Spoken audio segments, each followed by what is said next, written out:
부동산 엑스파일 굿모닝 신소장의 신소장입니다. 제가 저번 방송은 아까 방송이죠? 방금 방송입니다. 네. 방금 방송에는 지금 다주택자에 대해서 이야기를 나눠봤고요. 요번에는 제가 파리 대책을 해보한다. 공급에 대한 대책은? 이라는 이야기를 드려보도록 하겠습니다. 우리가 파리 대책에 대해서 지금 현재 그 수요 억제에 대해서의 강력한 규제가 들어갔죠. 근데 지금 공급에 대한 대책은 없습니다. 네, 전무합니다. 우리가 지금 현재 파리 대책에 대해서 우리가 2006년도에는 그때는 있었지만 지금은 없는 주택에 대한 규제들이 몇 가지가 있습니다. 그것을 지금 정부에서는 만지작거리고 있는데요. 네, 그 중에 하나가 바로 분양가 상한제죠. 이 분양가 상한제는 주택 공급을 가장 줄이는 하나의 규제이기도 합니다. 제가 이번 파리 대책이 문제점이 가장 큰 게 바로 박근혜 정부 때부터 문재인 정부까지 그 기간 동안 택지 공급에 대한 해법이 전혀 없었다는 겁니다. 그래서 뉴스를 한번 살펴보면 중견기업급 분들을 지금 택지를 공급을 받기 위해서 엄청나게 노력을 한다고 합니다. 택지가 없다는 거예요. 아파트 지을 땅이 없다는 겁니다. 박근혜 정부는 왜 택지를 막았냐? 신도시를 없앤다고 했습니다. 택지정비법을 없앴죠. 그래서 재개발, 재건축을 무조건 올렸습니다. 2013, 2014, 2015년 네 정도 해서 재개발, 재건축을 엄청 완화시켰습니다. 풀어버렸죠. 그냥 통 크게 풀어버렸습니다. 예를 들면 초과이익 환수 제도라는 것 자체가 있지만 초과이익 환수에 대한 하나의 예로 임대주택을 만들어야 되거든요. 그거에 대해서의 완화를 시켰습니다. 민선지자체가 임대주택 비율을 정할 수 있도록. 근데 민선이잖아요. 말 그대로 민선이잖아요. 표 때문에 당연히 기존의 17%, 13% 되는 것들을 3%에서 7%로 줄여버렸죠. 임대주택이 그만큼 줄어버리면 신규 분양하는 물건이 늘어나니까 그러면 안 되던 재개발도 뜨겠죠. 그리고 아시다시피 30년 제한을 풀었죠. 우리가 재건축 같은 경우에서는 대략적으로 높이에 따라서 그리고 중국 연도에 따라서 재건축 연한이 각기 다릅니다. 시도 조례로 다르는데 행정입법을 해서 시행령에 박아놨죠. 30년으로. 네, 30년으로 박아놨다고 한다면 우리가 말씀드리지만 서울 지역에 있는 지금 노원, 상계 그리고 목동 지역 같은 경우 그런데 엄청나게 연한이 지금 30년 도래되는 것들 많고 지금 스타트가 되는 것들이 상당히 많았죠. 그렇게 해서 주택 공급의 택지를 중심적으로 풀어놓을 거다라고 했지만 문제는 서울시장님이 박원순 시장이라는 게 큰 문제죠. 네, 박원순 시장님은 재개발을 아주 싫어하시는 분입니다. 네, 그럴 수밖에 없어요. 진행 자체가 안 되기 때문에 그렇습니다. 그래서 가로주택 정비 사업이나 주거환경 정비 사업 개선 사업을 도시환경 개선 사업을 좀 크게 그것을 장려를 했죠. 근데 그러니까 이런 식으로 지금 주택 공급이 없는 상태에서 분양가 상한제까지 진행이 된다. 그럼 주택 공급은 거진 포기입니다. 분양가 상한제도 큰 규제거든요. 우리가 이명박 정부 때 그 건설 업계가 이명박 정부에서 가장 풀어달라고 하는 게 두 가지가 있었습니다. 두 가지가 뭡니까? 죄송합니다. 박근혜 정부 때 풀어달라고 했습니다. 박근혜 정부 초기 때 분양가 상한제 없애달라고 했고, 그리고 두 번째가 바로 이거 중요한 건데요. 보금자리 주택 없애라고 했습니다. 그래서 보금자리 주택 없앴고 분양가 상한제 없앴잖아요. 주택 공급에 가장 크게 문제가 되는 것이 바로 분양가 상한제입니다. 사람들은 이렇게 생각하죠. 니네들 분양가 상한제가 영동제라고 하거든요. 원가 영동제. 니네들 그냥 드린 원가에 적정 이윤 붙이고 그렇게 해서 팔아라. 그러면 되지 않느냐? 그거는 시장 상황을 몰라서 그럽니다. 자본주의를 몰라서 그렇습니다. 적정 이윤을 누가 따집니까? 왜 정부에서 따집니까? 이거는 사회주의적인 발상이죠. 네, 그렇기 때문에 제가 볼 때는 분양가 상한제가 만약에 지금 만지작거리고 있습니다. 근데 제가 말하고 싶습니다. 니마 그 카드를 그만 놓아도. 지금 제가 말씀드렸습니다. 이거 분양가 상한제까지 걸리게 된다고 한다면 택지 공급뿐만 아니라 주택 공급이 갑자기 줄어들 겁니다. 네, 그렇기 때문에 제가 보기에는 이거는 지금의 현재 시장 상황, 박근혜 정부 때부터 택지 공급이 없었던 그 시장 상황을 보게 된다고 한다면, 네, 그 분양가 상한제는 조금은 조심해야 되지 않나 라는 생각을 합니다. 그리고 두 번째로는 제가 말씀드리지만 이거는 문재인표 도시 뉴딜 재생 사업, 도시 재생 뉴딜 사업인가요? 그거에 대해서의 문제점입니다. 이것도 택지 공급을 줄이는 겁니다. 그래서 문재인 정부에서는 지금 그린벨트를 좀 풀겠다. 택지 공급을 위해서. 그리고 지금 그 도시재생 뉴딜 정책을 펼에 있어서 약 10,000평 정도의 택지를 공급을 하겠다. 네, 도심권의 말씀을 드리는 겁니다.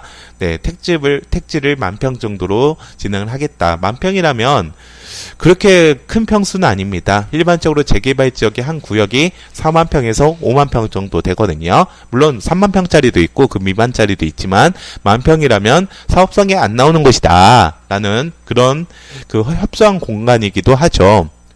여하튼 제가 말씀드리고 싶은 거는 그런 지금 문제점은 재개발이 지금 완화가 많이 됐다는 이 얘기, 그리고 재건축이 지금 그 초과이익 환수제나 여타의 그 규제들로 인해서 더뎌지게 된다고 한다면 향후에는 주택 공급에 대해서 대재앙이 진행이 될 것 같다라는 겁니다. 그래서 제가 말씀드리고 싶은 그 재원은 우선은 주택 소유를 줄이기 위한 여러 가지 정책을 펼치는 것은 상당히 좋습니다. 하지만 향후에 주택 공급을 폭증을 시키는 주택 건설 업체는 좀 풀어주는 정책을, 그러니까 공급을 풀어주는 정책을 조금은 병행을 해야 되지 않나. 그러니까 지금 현재 박근혜 정부도 그렇고 문재인 정부도 그렇고 그 주택 공급을 막기 위한 정책이 아니라 그 정책의 부동산 정책의 특성상 택지가 만들어지지 않고 있거든요. 네. 근데 박근혜 정부는 이 생각을 했죠. 재개발 재건축으로 해서 실질적인 구도심 개발을 진행을 하겠다. 뉴타운 지역도 마찬가지고요.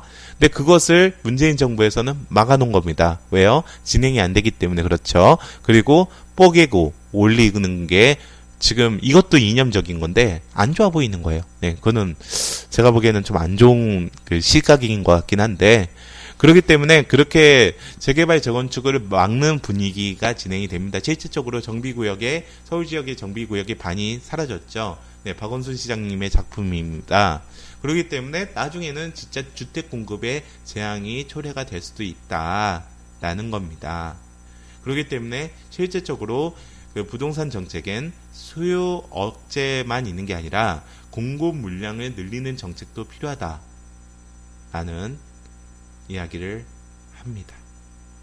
네, 마지막으로 제가 말씀을 드리고 싶은 것은 지금 추가 대책 예상이라고 해서 지금 만들어 놓은 게 있는데 제가 지금 19분, 14분, 17분, 39초 이렇게 지금 녹음을 했어요. 23분, 지금 50분, 1시간, 지금 1시간 10분 정도 혼자 떠들고 있네요. 너무 가슴이 아픕니다. 아니죠? 목이 아픈 거죠? 네, 그렇기 때문에 진짜 대단하지 않습니까?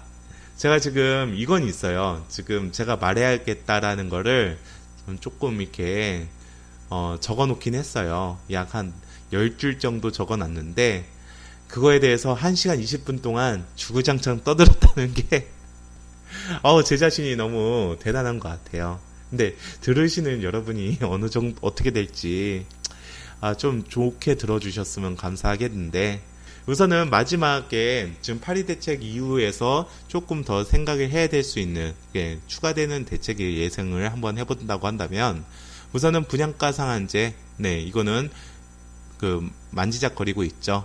그리고 처분 조건부 부동산 금융, 네, 이거는 제가 두 번째 방송에 말씀드렸습니다. 자기의 유주택자는 자기의 주택을 매도를 해야 융자를 받을 수가 있다. 이것이 진행이 될 것 같고요. 그리고 제가 생각하기에는 도시재생 뉴딜 정책으로 인해서 토지거래 허가제가 강화가 되지 않을까. 뉴타운 지역처럼요. 왜 그러냐면 이거는 제 사견입니다. 네, 도시재생 뉴딜 정책은 실질적으로 금액이 어떻게 풀리고 그리고 유동성이 어떻게 진행이 될지 모르겠지만 구도심을 가격을 올릴 수가 있거든요. 제가 2017년 7월 달인가요? 네, 7월 6일 정도의 방송을 남겼습니다.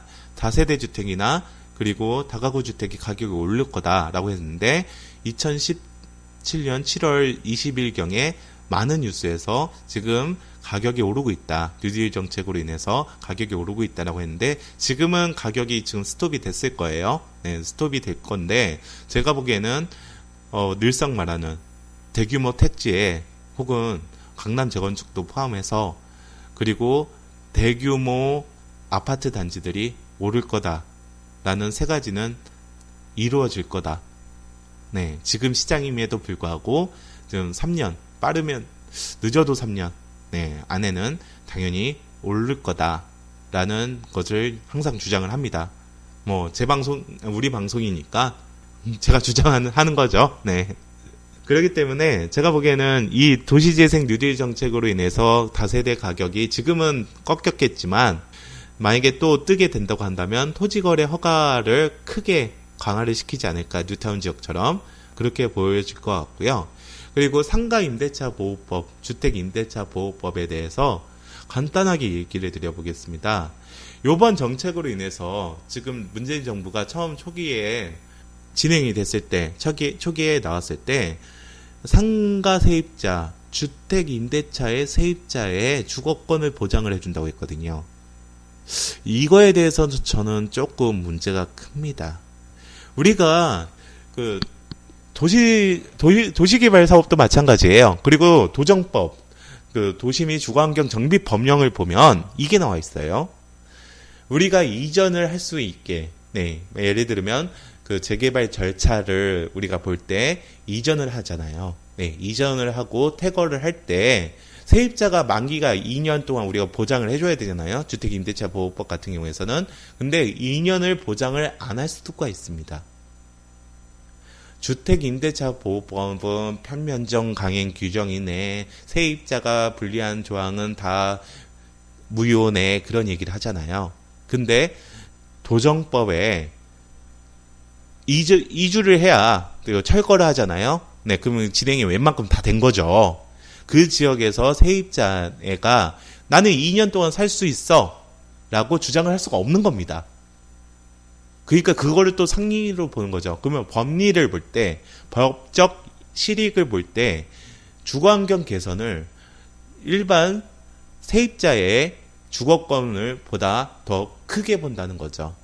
왜 그러냐면 그 주변에 사람들, 대규모의 사람들이 한 사람의 세입자 아니면 일부의 세입자 때문에 그 주거권마저도 위태로워지면 안 된다는 거죠. 네. 근데 지금 문재인 정부의 워딩은 이겁니다. 항상 세입자는 그렇게 문제가 되는 거거든요. 근데 세입자의 주거권과 상가 세입자의 주거권을 동시에 보전을 해준다라는 것은 그런 법적 실익을 달리 생각을 한다는 겁니다. 그럼 제가 말씀을 드릴게요. 그러면 재개발 재건축이 전혀 안 됐을 겁니다. 도정법에 나와 있는 정비사업이 구도심 개발에 큰 영향을 줄 수밖에 없습니다. 우리가 재개발 지역을 중개를 할 때 중개업자는 재개발 사업이 어느 정도 진행이 됐고 그리고 언제 정도 이주를 할 거다라는 거를 중개확인 설명서에 써야 되거든요. 왜 써야 되냐면 너 나가야 되니까 2년 보장 못 받을 수도 있으니까 그래서 중개업자한테 그걸 쓰게 만들었어요. 법률상 쓰게 만들어놨어요. 근데 거기에서 주거권을, 그 세입자의 주거권을 더 강하게 만든다. 그러면 그 법률적으로, 그리고 법에 따뜻한 온정이 들어가는 거죠. 근데 조정법의 정비사업은 초토화가 될 수 있다 라는 겁니다. 지금도 우리가 용산 재개발이라고 하죠. 용산 국제업무지구 주변 사지구, 그렇죠? 거기에 문제, 그리고 어느 그 여관 때문에, 여관이 지금 여관 밀집 쪽에 재개발 지역인데, 그때 문제, 그 박원순 시장도 한번 조합을 왔다 갔다고 했는데, 그 여관에서 돈 달라는 게 12억이었습니다. 그러면 조합 측에서 못 주죠. 그러니까 그또 진보 관련해서 몇몇 언론가 해서 뭐 내쫓으려고 한다. 뭐 여기 여관은 나의 터전인데, 근데 그 막대한 돈은 못 주죠. 12억인지는 정확하게 모르겠습니다. 이것도 소송의 대상이 될 수 있기 때문에. 근데 엄청난 돈은 맞습니다. 그런 문제들이 다 세입자와 건물주 간의 문제였거든요. 건물주는 조합이겠죠. 네, 조합과 세입자의 문제였거든요.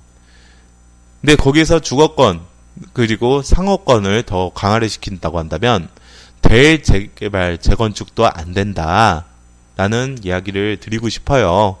이거는 그냥 파리 대책과는 조금 다른 부분입니다.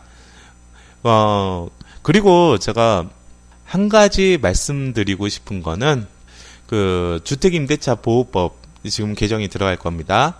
상가임대차 보호법은 10년에 대한 그 계약갱신권에 대해서 얘기가 나오고 있고, 주택임대차 보호법은 2+2, 2년 플러스 2년, 총 4년 동안 주거권을 보장할 수 있는 개정이 들어가는 거죠. 네, 그 부분에 대해서도 제가 다음 방송에 이야기를 드려볼 거고요.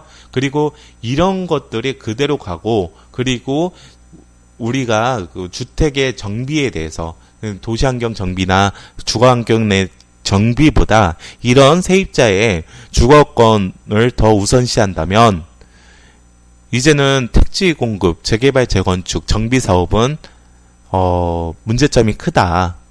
네, 진행리에 대해서의 문제점이 크다. 제가 보기엔 재건축만 될 것 같아요. 그렇게 된다고 한다면.